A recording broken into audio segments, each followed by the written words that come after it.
Presiden RI Prabowo Subianto mengaku sedih ketika harus mengambil keputusan mencopot Kepala Badan Gizi Nasional Dadan Hindayana beserta dengan jajaran pimpinan lembaga tersebut. Menurut Prabowo, keputusan itu bukanlah langkah yang mudah karena selama ini ia sangat menaruh kepercayaan yang sangat besar kepada para pejabat yang memimpin program strategis pemerintah. Dan selain Dadan, ada dua wakil kepala BGN yakni Sony Sonjaya dan Lodewijk Pusung juga ikut dicopot dari jabatannya.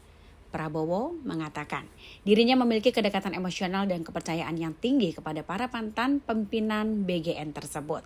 Namun sebagai kepala negara, ia juga menegaskan harus mengutamakan kepentingan bangsa dan juga memastikan setiap program pemerintah berjalan sesuai dengan aturan dan tujuan yang sudah ditetapkan. Dan menurut Prabowo, keputusan tersebut diambil setelah dirinya menerima berbagai laporan mengenai pelaksanaan program MBG yang menjadi salah satu program unggulan pemerintah. Dari laporan yang diterimanya, ditemukan sejumlah kekurangan, kejanggalan hingga dugaan penyelewengan dalam pelaksanaan program tersebut.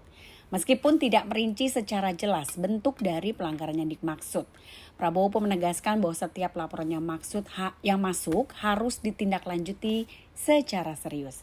Ia juga menilai program yang menyangkut kepentingan masyarakat luas, khususnya pemenuhan gizi anak-anak Indonesia, tidak boleh dikelola secara sembarangan.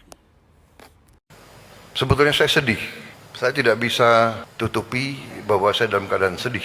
Karena saya terpaksa mengganti orang-orang yang sebenarnya saya sayangi, orang yang saya percaya, orang yang saya berikan tugas untuk negara yang sangat berat. Saya tidak mau banyak komentar karena mereka-mereka ini menghadapi masalah penyelidikan hukum. Karena itu saya tidak boleh banyak komentar, nanti seolah saya mempengaruhi. Tapi yang jelas, mengganti mereka itu tidak ringan bagi saya. Tapi saya ingat kata-kata almarhum ayahanda saya, Profesor Sumitro, pernah mengatakan kepada saya, Prabowo, kalau suatu saat kau dalam keadaan bingung atau keadaan ragu-ragu, ingat, berpihaklah selalu kepada rakyatmu. Jadi memang sudah berapa saat saya mendapat laporan, ada kekurangan-kekurangan, ada kejanggalan-kejanggalan, ada indikasi-indikasi penyelewengan dari pimpinan. Jangan lupa subscribe ya.